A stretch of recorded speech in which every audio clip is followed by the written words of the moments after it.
बिस्मिल्लाहिर्रहमानिर्रहीम। अस्सलाम वालेकुम नाज़रीन, आप यूट्यूब चैनल देख रहे हैं। मैं इमरान खान हूँ। इंपॉर्टेंट खबरें हैं, लेकिन सबसे पहले मैंने आपको जो लास्ट वीलॉग में आखिरी चीज़ छोड़ी थी वो आपको बता दूँ, और वो थी आज़ाद कश्मीर के हवाले से कि वहाँ पे डेवलपमेंट क्या हो रही हैं। आज़ाद कश्मीर के लोगों को फ़तह नसीब हुई है और आज़ाद कश्मीर के लोग मुबारकबाद के मुस्तहिक हैं।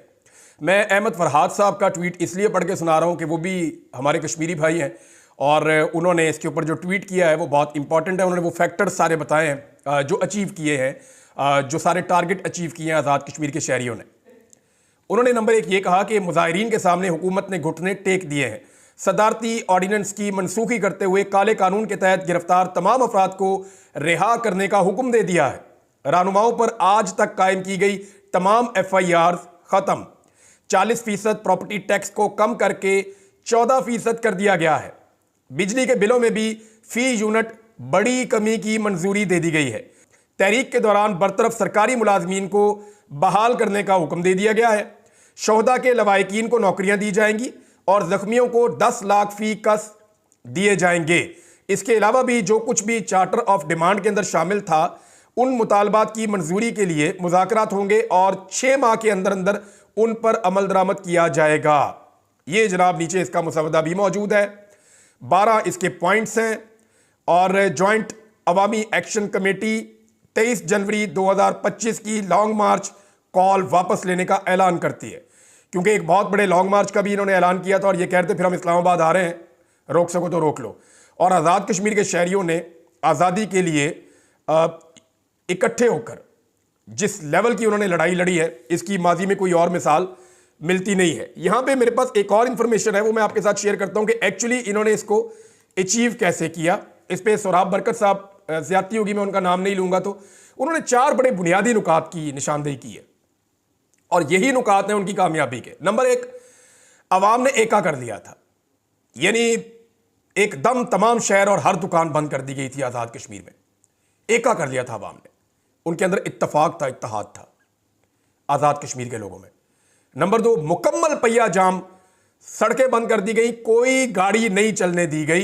72 घंटे तक हर चीज को साकत कर दिया था। बल्कि मैं एक वीडियो देख रहा था, एक दूल्हा बेचारा पाकिस्तान से आज़ाद कश्मीर में दाखिल हो रहा था शादी के लिए, तो उस दूल्हे की गाड़ी को फिर मौके की नज़ाकत को देखते हुए या हालात को समझते हुए और उसकी मजबूरी को समझते हुए उसकी गाड़ी को मुजाहिरीन ने निकाला। उनका बहुत शुक्रिया। ये विजुअल देख के हमारे दिल को अच्छा लगा। और एम्बुलेंसों को वो निकालते थे, इमरजेंसी को वो निकालते थे। बाकी उन्होंने सारे 8 के 8 एंट्री पॉइंट हर जगह से अलग अलग बंद कर दिए थे। अवामी प्रेशर को हर घंटे बढ़ाया गया था और आपसी गुफ्तगू, आपसी इख्तलाफात वो सारे वो भूल गए थे। उन्होंने कहा जी आपसी इख्तलाफ अपनी जगह पे, बिजली का बिल हर दुकानदार को, हर घर वाले को देना पड़ता है, हम सबका मसला इकट्ठे हो जाओ। उन्होंने कहा जी टैक्स जो है ये सबके ऊपर लग जाएगा, इकट्ठे हो जाओ।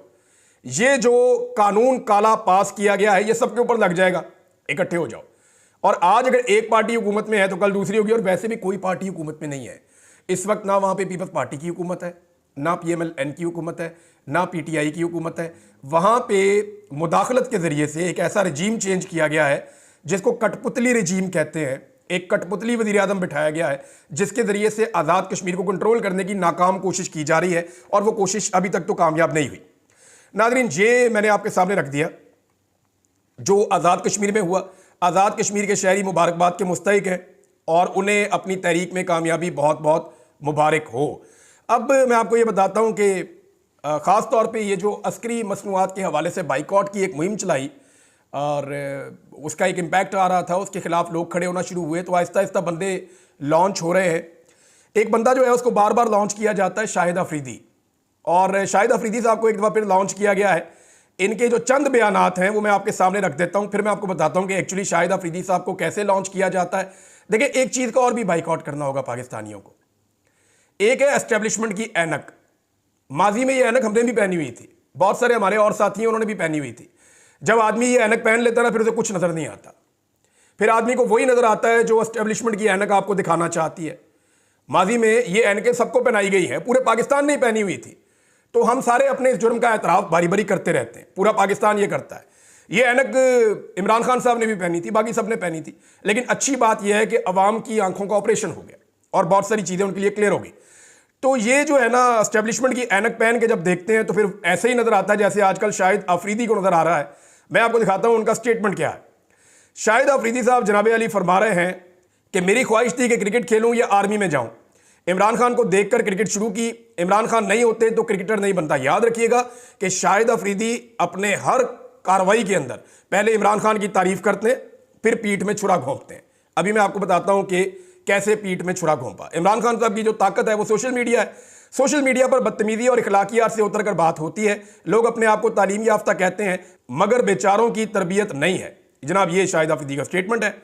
फिर शाहिद अफरीदी ने एक और अटैक किया इमरान खान पे कि मुल्क चलाने की बात है, सारे बैठते हैं, मुल्क को लेकर चलते हैं। अगर आपकी नीयत है तो मुल्क को लेकर चलो। अगर मेरी नीयत यह है कि मैं तो बिल्कुल ठीक हूं, सामने वाला चोर है, डाकू है, ऐसा नहीं हो सकता। तो चोर और डाकू जो है बाकी पॉलिटिकल पार्टीज को इमरान खान कहते हैं। इमरान खान को कोई चोर और डाकू नहीं कहता। तो शाहिद अफरीदी ने एक बारीक वारदात इमरान खान के खिलाफ ये डाली। फिर एक और स्टेटमेंट देखें, अगर पीटीआई की हुकूमत चली गई थी तो उनको मजबूत अपोजिशन के तौर पर पार्लियामेंट में रहना चाहिए था। इमरान खान की टीम की सिलेक्शन बेहतर हो सकती थी। ये दो कीड़े मजीद निकाले शाहिद अफरीदी ने इमरान खान के अंदर। अब जरा मैं कुछ चीजें आपके सामने रख देता हूं शाहिद अफरीदी के हवाले से, बहुत जरूरी है। इनको रीलॉन्च किया गया एक मरतबा फिर और इनको मैदान में उतारा गया है। आज अगर आप गौर करें ना तो शाहिद अफरीदी साहब का जो तरीका वारदात है वो जरा मुख्तलिफ है। अगर आप इमरान खान की तारीफ करें और फिर पीठ में छुरा घोंपें तो फिर तो एक्सपोज करना बनता है ना। हाँ, अगर आप ये कहें कि मैं शहबाज शरीफ का साथी हूं या मौलाना फजलुर रहमान का साथी हूं या मैं एस्टेब्लिशमेंट का टाउट हूं या मैंने ये वाली साइड पक्की पक्की ले ली है और मैं इमरान खान को दुश्मन हूं, तो फिर तो आप इमरान खान पर तनकीद करें तो बात समझ आती है। यानी शाहिद अफरीदी साहब को जो ऐनक उन्होंने पहनी हुई है ना, इसके अंदर उनको जुल्म नजर नहीं आया। चादर और चार दीवारी का तगद्दुस पामाल हुआ वो नजर नहीं आया।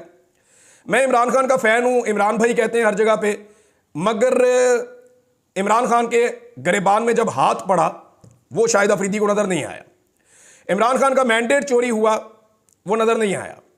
26 नवंबर को डी चौक में जो पश्तूनों की लाशें पड़ी थी, बलोचों की लाशें पड़ी थी, पंजाब के शहरियों की, वो नजर नहीं आई। इस्लामाबाद में पश्तूनों के साथ गुज़िश्ता चंद दिनों से जो सलूक हो रहा है 26 के बाद से अब तक, जिस तरह पश्तूनों को रुसवा किया जा रहा है रंग और नस्ल की बुनियाद के ऊपर, वो जुल्म और जबर शाहिद अफरीदी को नजर नहीं आया। पंजाबी बोल उठे इस जुल्म के खिलाफ, मगर शाहिद अफरीदी ने इसके खिलाफ आवाज नहीं उठाई। लापता अफराद, जबरी गुमशुदगियां नजर नहीं आई। इद्दत वाला घटिया केस शाहिद अफरीदी को नजर नहीं आया। इमरान खान जिनको वो भाई कहते हैं, उनके ऊपर 188 मुकदमात का जुल्म शाहिद अफरीदी को नजर नहीं आया। आज भी जो ऐनक शाहिद अफरीदी को पहनाई गई है उसमें उन्हें सिर्फ इमरान खान की सियासी गलतियां नजर आती हैं। यानी उनको यह पता है कि 2022 में क्या हुआ, इमरान खान ने क्या गलती की, उनकी टीम अच्छी नहीं थी। कीड़े आज भी इमरान खान में निकालने। इमरान खान के दौर में महंगाई कम थी लेकिन इमरान खान बुरा है। आज महंगाई ज्यादा है लेकिन मौजूदा हुकूमत के खिलाफ एक लफ्ज अपने मुंह से नहीं निकालना। इमरान खान को भाई कहना है और इमरान खान की ही पीठ में छुरा घोंपना है। यह बार बार शाहिद अफरीदी ने किया है।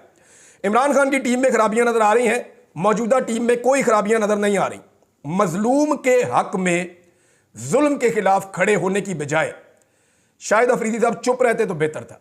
लेकिन चुप रहना तो दूर की बात है, वो मजलूम के हक में खड़े होना भी दूर की बात है। वो मजलूम के किरदार में कीड़े निकालते हुए आपको हर दफा नजर आएंगे। शाहिद अफरीदी में, मोहसिन नकवी में, फैसल वाडा में, मुस्तफ़ा कमाल में कोई फर्क नहीं है। ये एक ही कबील के लोग हैं, सारे एक ही कबीले के लोग हैं और एक ही जगह से एनर्जी हासिल करते हैं, एक ही जगह से इनको इंफॉर्मेशन मिलती है और उसको ये फैलाते हैं। और ये बदतमीजी पता किसे समझते हैं? यानी बदतमीजी समझते हैं कि जो आदमी आवाज उठाए जुल्म के खिलाफ। मिसाल के तौर पे जुल्म करना बड़ी अच्छी तमीज है, लाशें गिराना बड़ी अच्छी तमीज है, औरतों को गिरफ्तार करना बड़ी अच्छी तमीज है, बच्चों पर तशद्दुद करना बड़ी अच्छी तमीज है, छोटे बच्चों को गिरफ्तार करना बड़ी अच्छी तमीज है, चादर और चार दीवारी का तकद्दुस पामाल करना और बार बार करना बड़ी अच्छी तमीज है, मैंडेट चोरी करना अवाम का बड़ी अच्छी तमीज है, इद्दत वाला केस जो है वो बड़ी अच्छी तमीज है, सिर्फ रंग और नस्ल की बुनियाद के ऊपर इस्लामाबाद में गिरफ्तारियां करना यह बड़ी अच्छी तमीज है, लोगों को नंगा करना तमीज वाला काम है, सहाफियों को जबरी तौर पर लापता करना यह तमीज वाला काम है, अदालतों पर कब्जा करना यह तमीज वाला काम है, एमएनएस को उठा लेना यह तमीज वाला काम है, केपी हाउस को तोड़ देना यह तमीज वाला काम है, कौमी असम्बली के अंदर अटैक करके अरकान असम्बली को उठा लेना यह तमीज वाला काम है। अगर यह सारी तमीज है ना और इसके खिलाफ बोलना बदतमीजी है तो फिर पाकिस्तानियों को फख्र होना चाहिए कि हम पाकिस्तानी भाई बदतमीजी अच्छे हैं। शाहिद अफरीदी की नज़र में अगर ये बदतमीजी है तो फिर हम सारे पाकिस्तानी बदतमीज अच्छे हैं। शाहिद अफरीदी साहब जो है ना ये लॉन्च होते हैं बार बार और ये अपनी मकबूलियत को नुकसान पहुंचाते हैं। और इसकी कीमत क्या वसूलते हैं वो किसी दिन मैं आपको बताऊंगा। लेकिन ये बड़ी ही एक घटिया तरीका है कि एक आदमी को कहना कि वो मेरे बड़े हैं, एक आदमी को कहना कि वो मेरे आइडियल हैं, एक आदमी को कहना कि वो मेरे भाई हैं, उन्हें भाई कहकर बुलाना, और उसके बाद उसके अलावा किसी और पे तनकीद ना करना। और जब जब उसके ऊपर जुल्म हो, बजाय कि उसके ऊपर होने वाले जुल्म के खिलाफ बोलने के, हमेशा उस मजलूम के ऊपर ही अटैक करना, उसके अंदर से ही कीड़े निकालना, ये कोई खैर ख्वाह नहीं कर सकता, ये बदतरीन दुश्मन भी नहीं कर सकता, ये आस्तीन का सांप कर सकता है। बहरहाल इमरान खान साहब ने इन्हें बहुत पहले पहचान लिया था। इमरान खान साहब की पहचान को सलाम है, बड़ा उनका तजुर्बा है। नाज़रीन, बैरिस्टर गौर साहब ने एक स्टेटमेंट दिया है, और ये जो स्टेटमेंट है इससे मुझे इख्तलाफ इसलिए कि ज़ाती तौर पे मेरे पास इस हवाले से मालूमात मौजूद है। बैरिस्टर गौर ने झुटलाया है अलीमा खान साहब के एक बयान को। उन्होंने कहा कि अलीमा खान साहब ने दावा किया था ना कि 20 एक दिन में इमरान खान को छोड़ देना था, तो मैं आपको गारंटी करता हूं कि 24 नवंबर से पहले इमरान खान साहब को यह ऑफर दे दी गई थी, और इसको पाकिस्तान तहरीक इंसाफ के अंदर जो इंपॉर्टेंट लोग हैं वो जानते भी हैं, और ये बात पाकिस्तान से बाहर और पाकिस्तान के अंदर बड़े ख़ास लोग जानते हैं। और ये ऑफ़र डायरेक्टली बहुत ऊपर से आ रही थी, और ऑफ़र ये थी कि 15 दिसंबर से पहले इमरान खान साहब को रिहा कर दिया जाएगा, जैसी गारंटी चाहिए आप ले लें। लेकिन इमरान खान साहब को खैबर पख्तूनख्वा भिजवाया जाएगा, वो जहाँ जाएंगे वहीं पर रहेंगे, लेकिन वो अपना फ़ोन भी इस्तेमाल कर लेंगे, वो मुलाकातें भी खुलकर करेंगे, वो मुज़ाकरात का हिस्सा भी बन जाएंगे। मैंडेट जो है वो यही रहेगा। फिलहाल मिड टर्म इलेक्शन की बात हो सकती है, वो बाद में देखेंगे। फिलहाल कुछ रिस्ट्रिक्शन हैं, लेकिन इमरान खान साहब इलेक्शन लड़के कौमी असम्बली में आके अपोजिशन का रोल प्ले कर सकते हैं, ये भी कहा गया था। अब इसमें जो है वो अलीमा खान साहबा का स्टेटमेंट ठीक है, उनकी इंफॉर्मेशन ठीक है। बैरिस्टर गौर मेरे ख्याल में किसी मसलियत के तहत, या वो नहीं चाहते कि इस वक्त पता चले कि कोई मुज़ाकरात हो रहे हैं, या कोई मुज़ाकरात हो रहे थे, या कोई ऑफर्स आई थी। ये सारी चीज़ें बहुत सारे लोग बोल चुके हैं, अपने मुंह से बार बार कह चुके हैं कि हमें संजानी में बैठने का कहा गया, हमें ये कहा गया कि आप कॉल कैंसिल कर लें, बार बार मिन्नत की गई, बार बार रोका गया। तो ये सारी चीज़ें रिपोर्ट हो चुकी हैं। तो बैरिस्टर गौर ये जो है ना बात ठीक नहीं कर रहे। मेरे ख्याल में किसी मसलहत के तहत वो इस मामले को मजीद छुपाना चाहते हैं। मैंने नाज़रीन आपको एक और बात बताई थी कि कुछ डॉक्यूमेंट्रीज हैं जिनके ऊपर काम हो रहा है। एक डॉक्यूमेंट्री आई है, आप सबको वो देखनी चाहिए। अल जज़ीरा ने एक तफसीली डॉक्यूमेंट्री जारी की है कि पाकिस्तान में हुआ क्या, 8 फरवरी के इलेक्शन में क्या हुआ, उस 8 फरवरी के इलेक्शन के बाद सिनेरियो क्या बना, और वो जो सिनेरियो 8 फरवरी के इलेक्शन के बाद बना उसमें पाकिस्तानी मीडिया की क्या हालत हो गई, कि पाकिस्तानी मीडिया की क्रेडिबिलिटी बिल्कुल ख़त्म हो गई। ये भी उनकी डॉक्यूमेंट्री का हिस्सा है। फिर उन्होंने बताया कि पाकिस्तानी मीडिया की जगह सोशल मीडिया ने ले ली, और उन्होंने सर्वाइव किया, और उन्होंने अपनी क्रेडिबिलिटी पैदा की, और सोशल मीडिया के ऊपर अब मुकम्मल क्रैकडाउन और तैयारियां की जा रही हैं उनको पकड़ने की। फिर उन्होंने बताया कि एक्चुअली 24 नवंबर से लेकर 27 और 28 नवंबर की दरमियानी शब तक इस्लामाबाद में क्या हुआ और लॉन्ग मार्च वालों के साथ क्या हुआ, वो उन्होंने पूरा रिपोर्ट किया। एक तफसीली डॉक्यूमेंट्री अल जज़ीरा ने बनाई है, बड़ी इंपैक्टफुल डॉक्यूमेंट्री है। इस डॉक्यूमेंट्री को आप जरूर देखें। देखें, आलमी मीडिया इसके ऊपर काम कर रहा है, लोकल मीडिया के ऊपर बहुत दबाव है। किसी तरह 26 नवंबर को डाउन करो, खत्म करो। डी चौक में कोई सानिया नहीं हुआ, लाशों की बात करना बंद कर दो। और इसमें मैं आपको यह बताता हूं कि पाकिस्तान तहरीक इंसाफ की लीडरशिप इन्वॉल्व है। मैं साबित कर दूंगा आपको, मैं अभी आपको साबित कर दूंगा। फिर जिसने जो कहना है वो कर ले, जिसने मेरे पे केस करना है वो केस कर दे जाके। मैं आपको साबित कर दूंगा कि देखें, मैं कम से कम जो लोग वहां शहीद हुए ना वो गरीब लोग हैं। जो लोग वहां शहीद हुए ना वो पाकिस्तान के लिए निकले हुए थे। उनको यह कहा गया था कि तुम्हें एक बेहतर पाकिस्तान दिया जाएगा।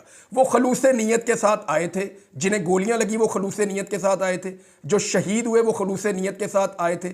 उन लोगों के साथ जो हुआ, इस मामले के ऊपर कोई बोले या ना बोले, मैं बोलता ही रहूंगा। मैं इसके ऊपर किसी भी किस्म के कंप्रोमाइज को, चाहे वो कोई भी करे, मैं इसको एक्सपोज करूंगा। आज मैं आपको गारंटीड कह रहा हूं कि मैं इसके ऊपर चुप नहीं करूंगा। एक ही तरीका है चुप करवाने का, वो सारे जानते हैं। मैं अपना काम करता रहूंगा इस मामले पे। ये लहू बह गया, पाकिस्तानियों का खून है भाई, पाकिस्तानियों का खून बह गया है। मैंने साना मॉडल टाउन के ऊपर बिल्कुल कंप्रोमाइज नहीं किया था। मैं आखिरी वक्त तक उसके ऊपर आवाज उठाता रहा था, और अब भी मैं आवाज उठाऊंगा। मैं इस पे पीछे नहीं हटूंगा। अब मैं आपको ये बताता हूं कि इसको दबाने के लिए एक नई कार्रवाई की जा रही है। ये जो मदारस का मामला है ना, इसकी रजिस्ट्रेशन का मामला, ये 2019 में पाकिस्तान तहरीक इंसाफ ने मुआहिदा कर लिया था। ताहिर अशरफी उस वक्त इमरान खान साहब के साथ होते थे। वो मुआहिदे की तफसीलात भी मौजूद है। उसके मुताबिक जनाब मदारस का जो है पूरा एक फंड होगा, मदारस को रजिस्टर किया जाएगा, हुकूमत की निगरानी होगी, बहुत सारी फैसिलिटीज दी जाएंगी। ये सारा इमरान खान साहब ने तय कर दिया था ताकि मदारस के ऊपर जो एलिगेशन लगते हैं या मदारस के अंदर जो एक्टिविटीज है वो हुकूमत के साथ जुड़े। अब हुआ यह है कि मौजूदा हुकूमत ने इसको नॉन इशू को इशू बनाया, और क्यों बनाया मैं आपको बताता हूं। मौजूदा हुकूमत का मंसूबा यह है कि एक और लॉन्ग मार्च इस्लामाबाद आना चाहिए ताकि जो पिछला लॉन्ग मार्च है उसके ऊपर गर्द बैठ जाए। पिछले लॉन्ग मार्च को लोग डिस्कस करना छोड़ दें, अगले लॉन्ग मार्च को डिस्कस करें। जानबूझकर एक लॉन्ग मार्च को इस्लामाबाद में दावत दी जा रही है और उलमा इकराम को, फजलुर रहमान साहब को, दीगर मदारिस के लोगों को कहा जा रहा है कि इस्लामाबाद पहुंचे। हल्की फुल्की मौसीकी वहां पे होगी, लाठी चार्ज, डंडे, आंसू गैस थोड़ा बहुत चलेगा। एक ड्रामा क्रिएट किया जाए ताकि जो 26 नवंबर की रात वहां पे हुआ, जो कत्लेआम हुआ, उसके ऊपर पर्दा डाला जा सके। उसको दबाने के लिए एक नया खेल खेला जा रहा है और इसमें कुछ लोग सहूलतकारी भी कर रहे हैं। फजलुर रहमान साहब ने हमेशा स्टेटस को की मदद की है, मैं उनकी नीयत पे शक नहीं कर रहा, वो ये चाहते होंगे कि मदारस के मामले में मामला बेहतर हो, लेकिन उनके स्टेटमेंट पहले भी बड़े सख्त थे। लेकिन end of the day Fazlur Rahman साहब ने क्या किया? फजलुर रहमान साहब ने पूरे सिस्टम की सहूलतकारी कर दी, और सहूलतकारी इस तरह हुई कि उस आईनी तरमीम के बाद जो बाकी बचने वाली चीजें थी उन्होंने कानून के जरिए कर ली, और उस कानून को इसलिए रिवर्स नहीं किया जा सकता कि आईनी तरमीम के नतीजे में फजलुर रहमान साहब ने इस हुकूमत को वो आईनी बेंच दे दिया जिसके अंदर कोई चीज अब चैलेंज नहीं हो सकती। अगर होगी तो हुकूमत के हक में फैसला आएगा, क्योंकि वो बेंच बनाया ही हुकूमत ने खुद अपनी मर्जी का है। लिहाजा ये चीज होगी क्लियर।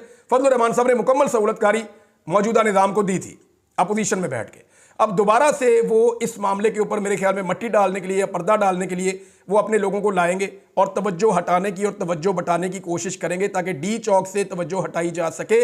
नहीं हटेगी, इस पे पाकिस्तानी बात करते रहेंगे। और सवाल एक ही है कि गोली क्यों चलाई? एक ही सवाल है ना, गोली क्यों चलाई? गोली नहीं चलानी चाहिए थी।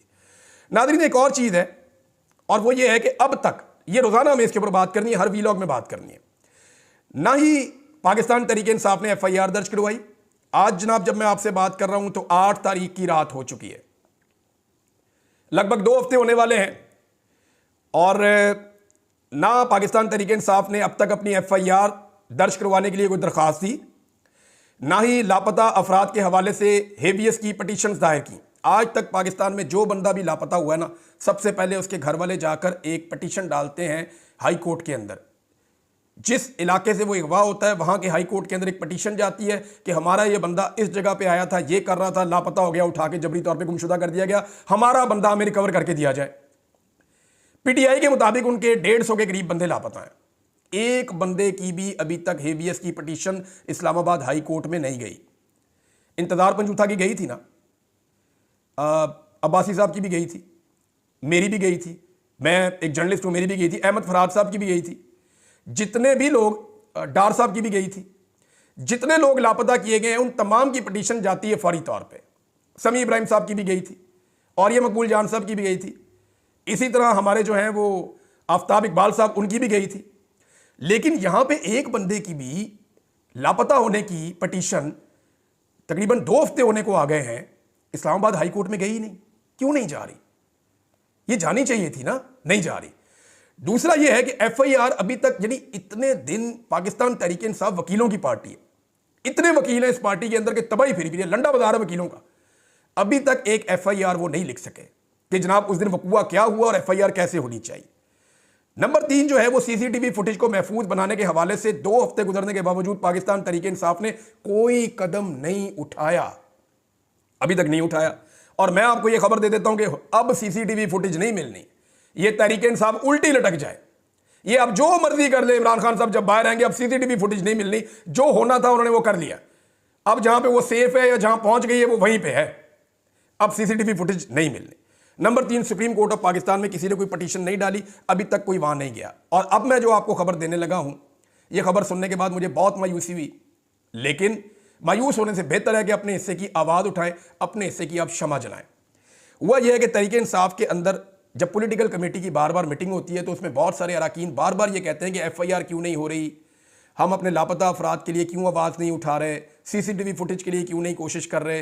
तो जो सीनियर क़यादत है ना पाकिस्तान तहरीक इंसाफ की, वो वहाँ पे कहती है कि ये टेक्निकल इशू है, इस पर काम हो रहा है।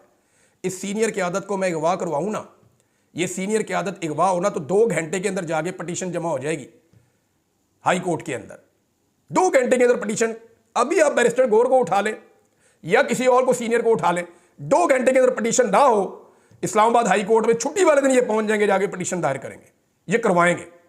लेकिन वो गरीबों के बच्चे जो उठाए गए हैं 150, एक के ऊपर भी इन्होंने अभी तक पिटीशन दायर नहीं की। और इसमें जो है वो पिटीशन तो आएंगी और उनके ऊपर जो है वो अदालतें एक्शन भी लेंगी। वो कैसे होगा वो मैं आपको बाद में बताऊंगा। लेकिन अभी तक तरीके इंसाफ ने अगर ये कंप्रोमाइज है तो ये बहुत खौफनाक चीज़ है, ये बहुत खौफनाक चीज़ है। अब तक के लिए इतने, अपना ख्याल रखिएगा, अपने इस चैनल का भी। अल्लाह हाफ़िज़।